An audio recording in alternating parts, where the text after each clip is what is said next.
Hi, everyone. Thank you so much for continuing to support, hopefully enjoy the Women of Influence Summit 2021. I am your host, Kimberly Lawson, Lawson Learning Academy. I hope you have pen and paper in your hand or some type of note-taking device, because every interview is full of great nuggets that will influence and catapult your brand in 2021. So just thank you again and get ready to learn by listening. So I have with me none other than Wendy H. Jones. Hi, Wendy. Hi, Kimberly. Thank you for having me here. Thank you so much. So how are you doing? I am very well, thank you, even though it's quite late in Scotland.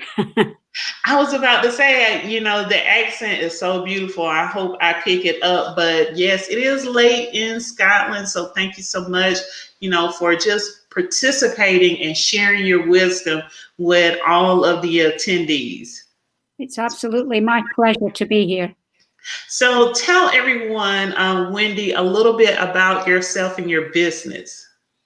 Well, I'm international award-winning, international best-selling author Wendy H. Jones. I write adult mysteries. I write young adult mysteries, children's picture books, non-fiction for authors, and I'm also a writing and marketing coach. I run the Authorpreneur Accelerator Academy, which is a membership to help people develop as writers and develop a writing business. And I'm the president of the Scottish Association of Writers. So basically you don't sleep, because that was a lie. I mean, wow, the accolades. I don't sleep. You're right. Who needs sleep? Exactly. So, one of the many things that you named, you are a writer. Yeah. How did you know, or when did you know that writing was just something you wanted to make into a career? Well, I've always been a writer. I've always been a reader. That's important. But I've always been a writer as well. I was writing fan fiction by the age of 7. Nobody had even heard of fan fiction when I was 7. It was about 300 years ago. But I've always written. I was in the services as a nurse, both in Royal Navy and the Army. And wherever I went, I always wrote down what I was doing. I wrote stories. But it wasn't until I got very ill with my lungs about 8 years ago. And it was longer than that, but I had to retire from work. I was registered disabled. But one thing you can do when you're sitting down, because it was my lungs, that when I was sitting down, I was fine. One thing you can do is write. So there was absolutely no problem when it came to writing. So that was when I realized that I could make this a full-time career, and wrote my first book. And the rest, we say, is history. So tell us, what was your first book, and what was that experience like publishing your first book? Well, my first book was called Killer's Countdown. It sounds a bit dramatic, I know. But Killer's Countdown was a mystery book set in Dundee, where I live. So it's in Scotland. Now, publishing, first of all, I went down the traditional publishing route, but people were saying, no, we're not interested, or we're interested and it will take some time. Now, I'm Scottish and we're not famed for our patience. So I decided that what I would do is I was independently publish it. So I got a professional editor, a professional cover designer, and brought my first book out, and it launched to great acclaim. I was very fortunate in that it launched and sold a lot of copies. So I picked up the attention of other people, and that led to me getting publishing contracts. So I was really fortunate. But when I say fortunate, I also put a lot of hard work into it, marketing the book and letting people know it was out. Bookshops took it. It was, as I say, it was very popular. So that was good. Well, that's wonderful. And earlier you said that you were writing at 7, and I love that, because my grandmother has something that I wrote when I was 6 years old. Wow. So I love that. And I guess, people who love writing, that's something early on. Yeah, I would agree with that. Yeah. Yeah. So tell us, what's been the biggest lesson you have learned from a failure? Well, we all learn from failures because we all try things. And my first marketing book, which was brought out in a hurry, it went out of date very quickly. And I did learn that non-fiction books, if you're trying to help people, can go out of date very quickly because it the things move on. They move on very fast in the world of publishing and in the world in this day and age. So I then had to redo the book, and it came out as a new book called Marketing Matters. And that will have to be updated regularly in order. But the other one was so out of date, I just retired it and completely rewrote a brand new book. And I'm learning that you have to update non-fiction books such as that regularly to keep up to date with the changes in technology, the changes in marketing, the changes in the way you publish. Everything changes so fast, and keeping up to date is key. So realizing that if you bring out a non-fiction book, it's not evergreen, as they say. Now, an evergreen book is one that you can still read, 20 years down the line, 30 years down the line, and it will still apply. You'll be lucky if you bring out a non-fiction book these days and it still applies in a year because everything moves on quickly. So don't expect books to be evergreen because people's reading habits change, the way people do things change, and the information they need changes. Right. I would agree with that. And as you were saying it, I was thinking back to one of my favorite novels that I read as an adolescent, and one that I've taught in the past, The Outsiders. And they say, stay gold, pony boy, and it references back to the poem. But nothing gold can stay. And that's how it is with nonfiction books. My background is in psychology, and one of the books that is it's like the Bible of psychology, the DSM. And so when I was in college, it was the DSM-4 TR. So it was the fourth edition, text revised, and I think now they're on like the DSM-7 or something like that. So things do have to be updated, and so that is something that as a writer you have to be prepared to do if you are writing nonfiction, is to absolutely update the information. You need to be aware that you'll probably need a new edition every year.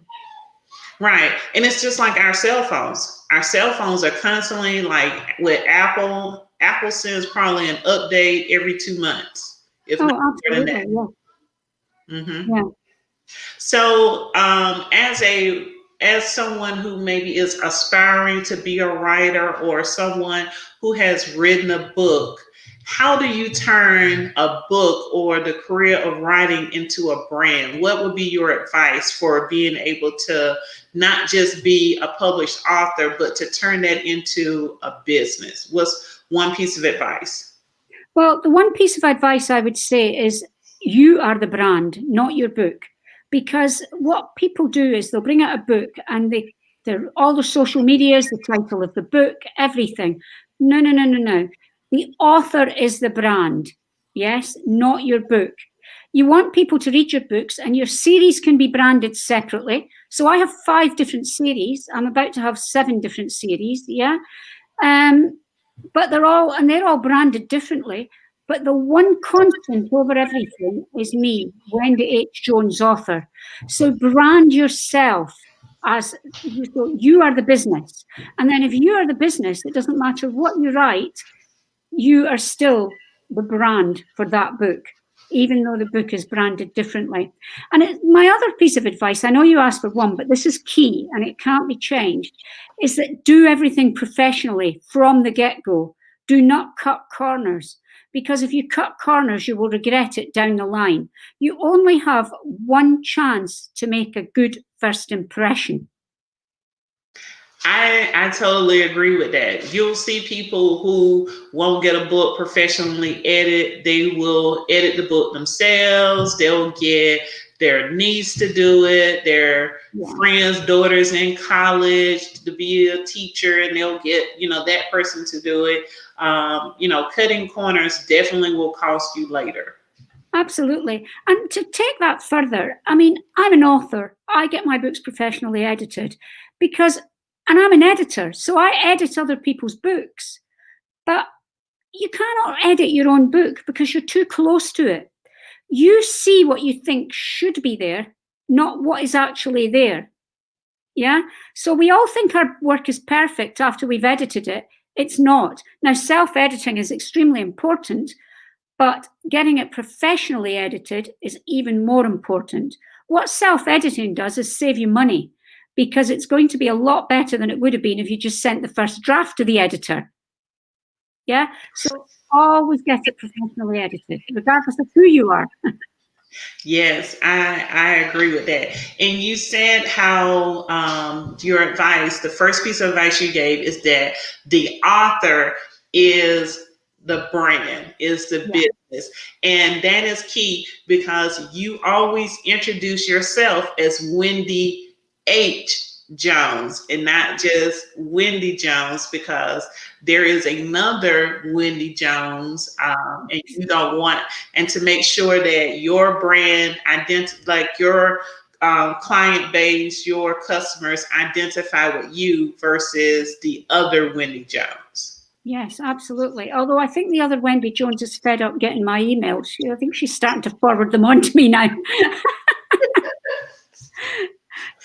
Well, that distinction is important. In America, there are two African American actresses that both have had great careers with the name Vanessa Williams, and so down the line, one of them added in that middle initial to identify her brand, to distinguish her brand from the other Vanessa Williams. She's now Vanessa L. Williams, even though I think she may have been the one whose career started first, but she wanted to make sure she was identifiable. So that's great advice about making sure that you identify yourself as the brand and not just the author of a book or series.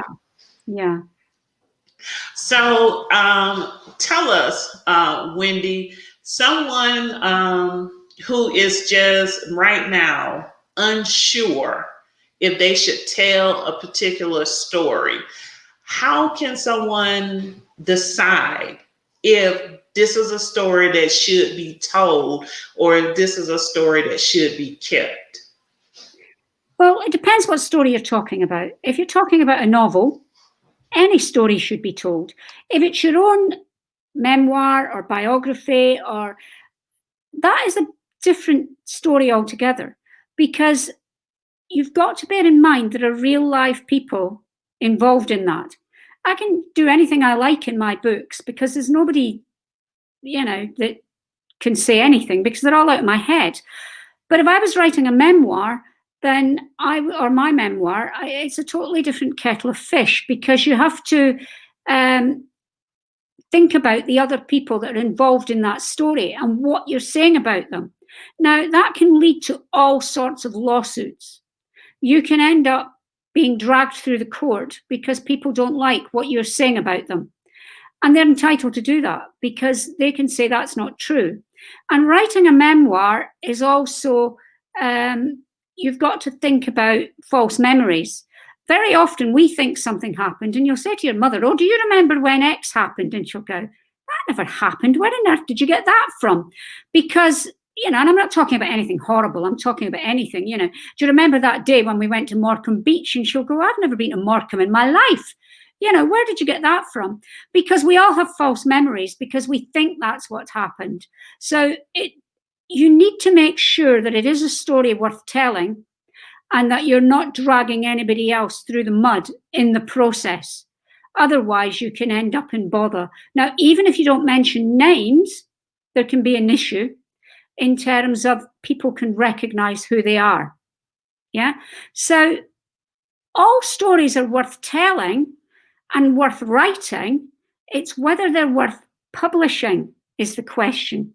That's the real question. Are they worth publishing or not? And that's something you need to make a decision for. Somebody might want to write their story and just write it for themselves to get it off their chest. But that's where publishers come in. Publishers will make a decision whether this is something that can be published or not. Yeah. If you're doing it yourself, you need to be very careful and get lawyers to check it over before you bring it out, if it's not a novel, just to make sure that you're not falling foul of any laws. Well, that was definitely great advice. So you're in Scotland, I'm in America, but we are all living through one common thing right now, and that is COVID. So absolutely. We know that, businesses have really been affected by COVID, and, people have had to pivot. So Wendy, your advice on anyone who is a writer or an aspiring writer, what do they need to be, how do they prepare themselves to pivot? Not expecting to live through another pandemic, but, anything can happen in business. How do you prepare yourself to pivot at a moment's notice? Well, what you need to do, first of all, is develop resilience. And you develop resilience by being able to move and change as things change. And that's what you need to be prepared to do. You need to be prepared to try new things, because if you do the same thing you've always done and suddenly that's taken away from you, you will struggle. So you need to be prepared to take advantage of new opportunities. Networking helps dramatically, because during COVID, I have met so many new people and have expanded my business in a lot of different ways. For example, I didn't have a membership, but I've realized that a lot of people during COVID wanted to start writing and wanted to become writers and run author businesses. So I set up Authorpreneur Accelerator Academy to help them. And I did that during COVID because I knew that this was something that would help other people.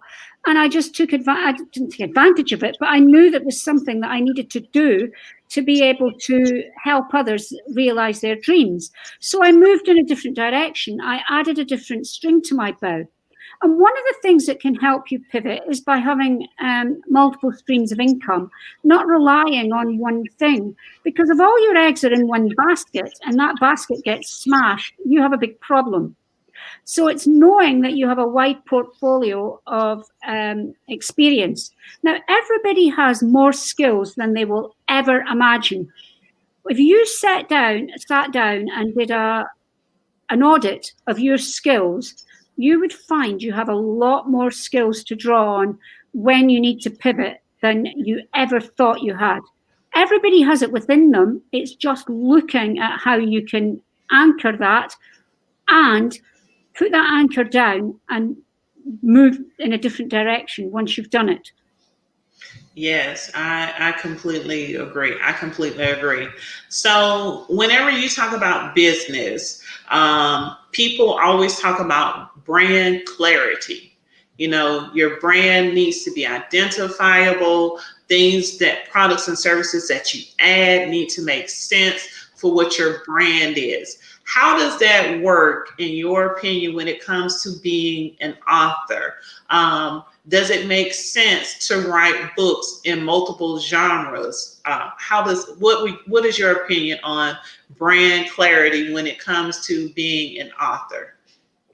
Well, there are two things about brand clarity. First of all, it's people write fiction and non-fiction under different names. I know a lot of authors who write fiction books and non-fiction books, and they write them under different names.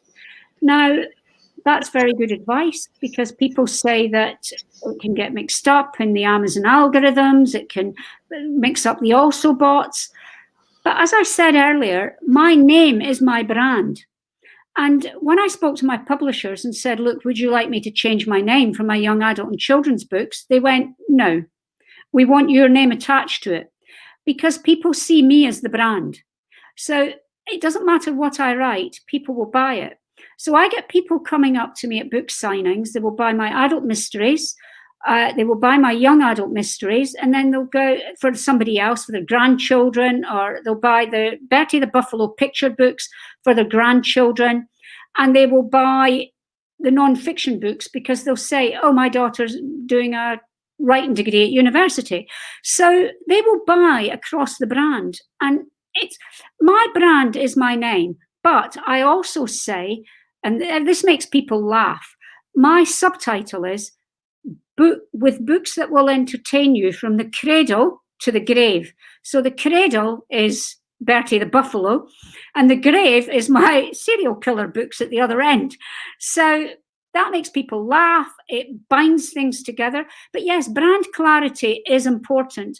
But my brand is as a writer, a professional writer. So it doesn't matter what I do and my name's attached to it, it works. So adult books, young adult books, children's books, non-fiction books, editing, my podcast, they're all about writing. My Authorpreneur Academy, it's all about writing. So my brand is my name and the business of writing. Anything you need to do with writing, I can do. I'm like Mary Poppins. Everything is in your carpet bag. It is. Everything's in my carpet bag, my writing carpet bag. I love that. I love that. So tell the attendees, who is a writer that inspires you? There are a lot of writers who inspire me, in all fairness, but I cut my teeth on Enid Blyton to start with. I don't know if you know about Enid Blyton in America, but things like Nancy Drew as well. The Nancy Drew books. I cut my teeth on them. I've been reading mysteries all my life. But one of my favourites has to be by a fellow Scotsman, and that's the Sherlock Holmes books by Sir Arthur Conan Doyle.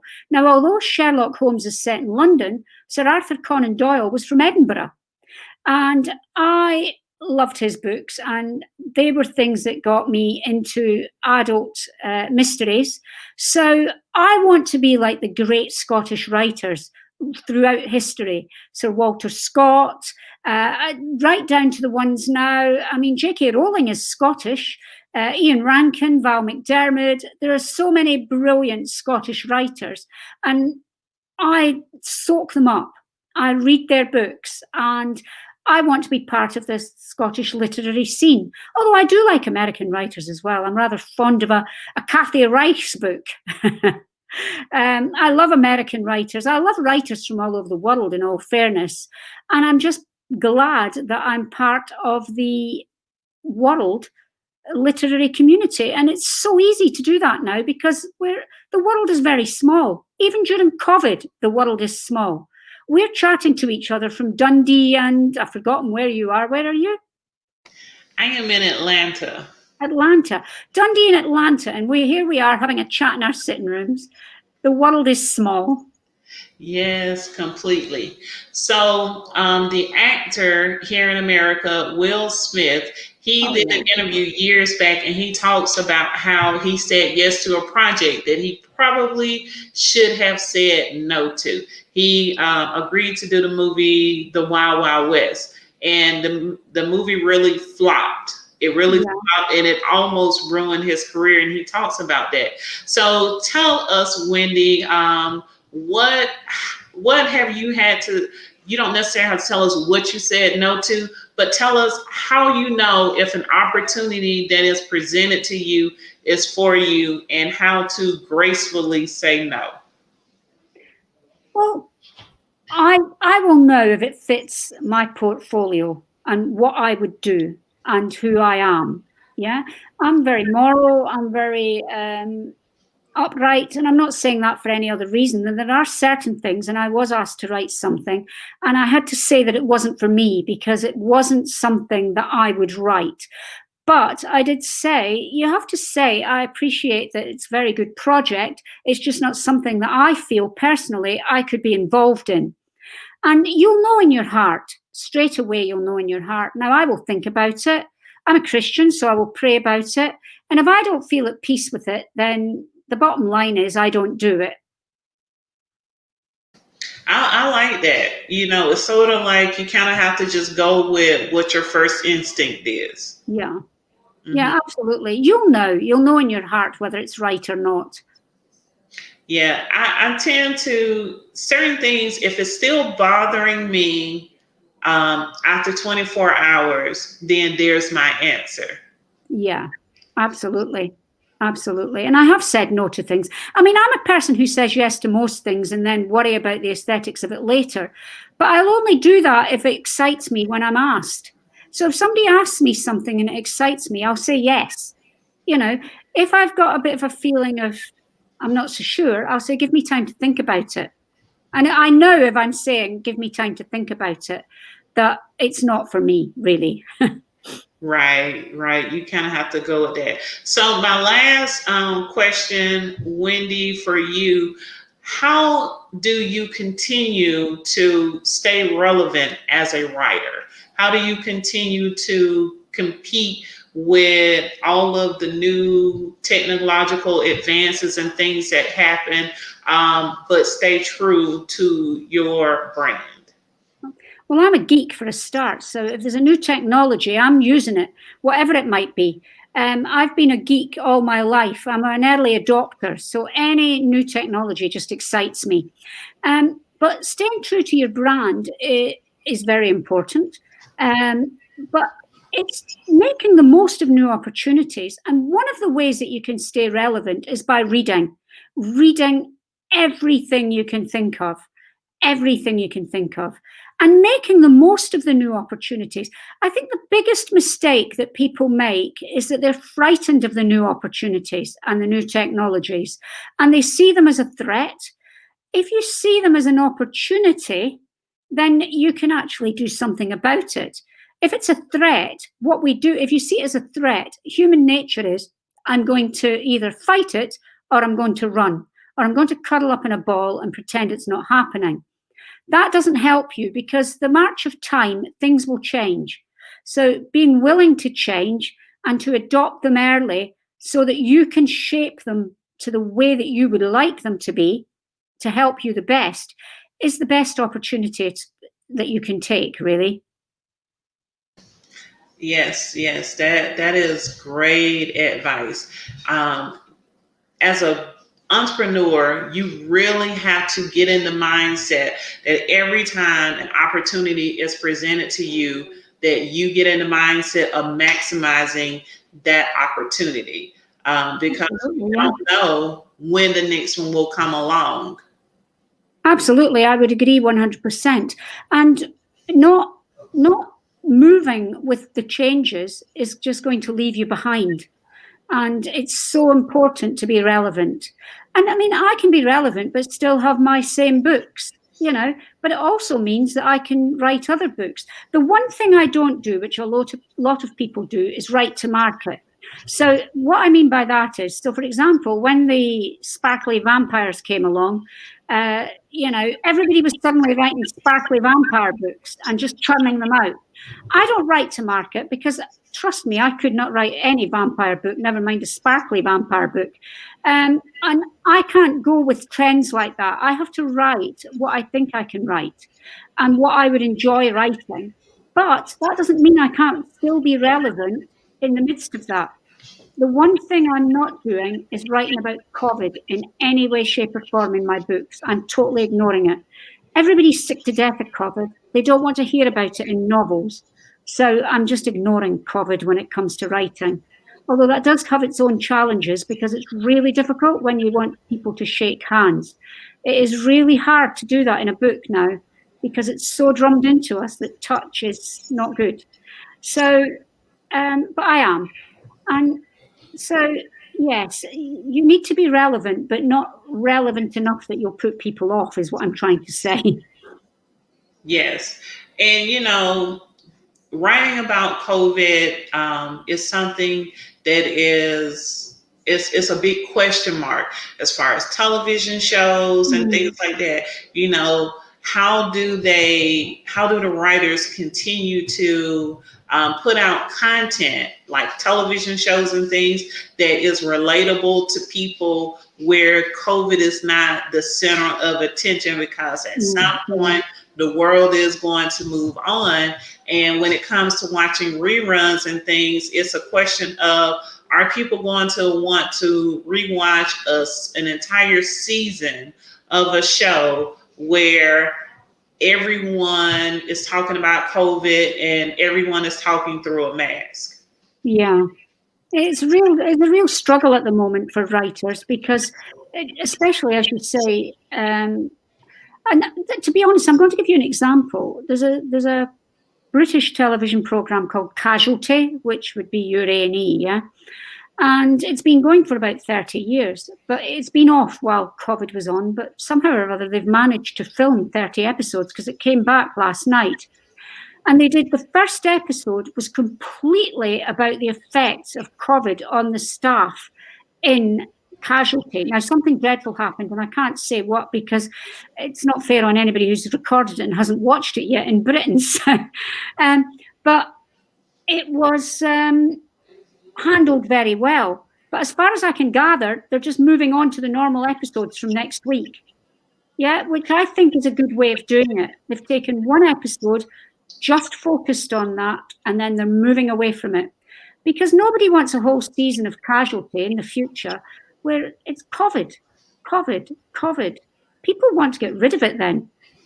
Right. And then, a decade from now, COVID won't even be something that is relatable to people who are watching the reruns of things. Like there's shows that were popular in the 60s, 70s, 80s, and it's available on Netflix now or Hulu or something. And people like my kids will watch it. And so it won't be relatable to them.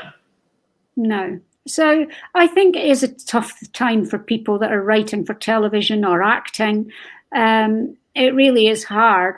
They have to give a nod to it because they can't just, if it's a soap opera that's on 5 times a week, you can't just ignore it because obviously the actors and actresses can't ignore it in real life. So you have to put some steps in place, but you're trying not to major on it. And I don't think we should be doing it in novels either. Right. I agree. That was great. That was great advice. Well, Wendy, I just want to say thank you again for being a part of the Women of Influence Summit 2021. I've so enjoyed our conversation. It's been so rich, and I'm sure that the viewers have, just a page full of notes from all of the nuggets that you have shared. So just thank you so much. You're welcome. Thank you. You've been a great interviewer. Thank you. All right, attendees. So continue enjoying the Women of Influence Summit 2021. Continue taking those notes with your note-taking device because, like I said, every interview is quite rich. So I hope that you are enjoying and continue to support. Thank you.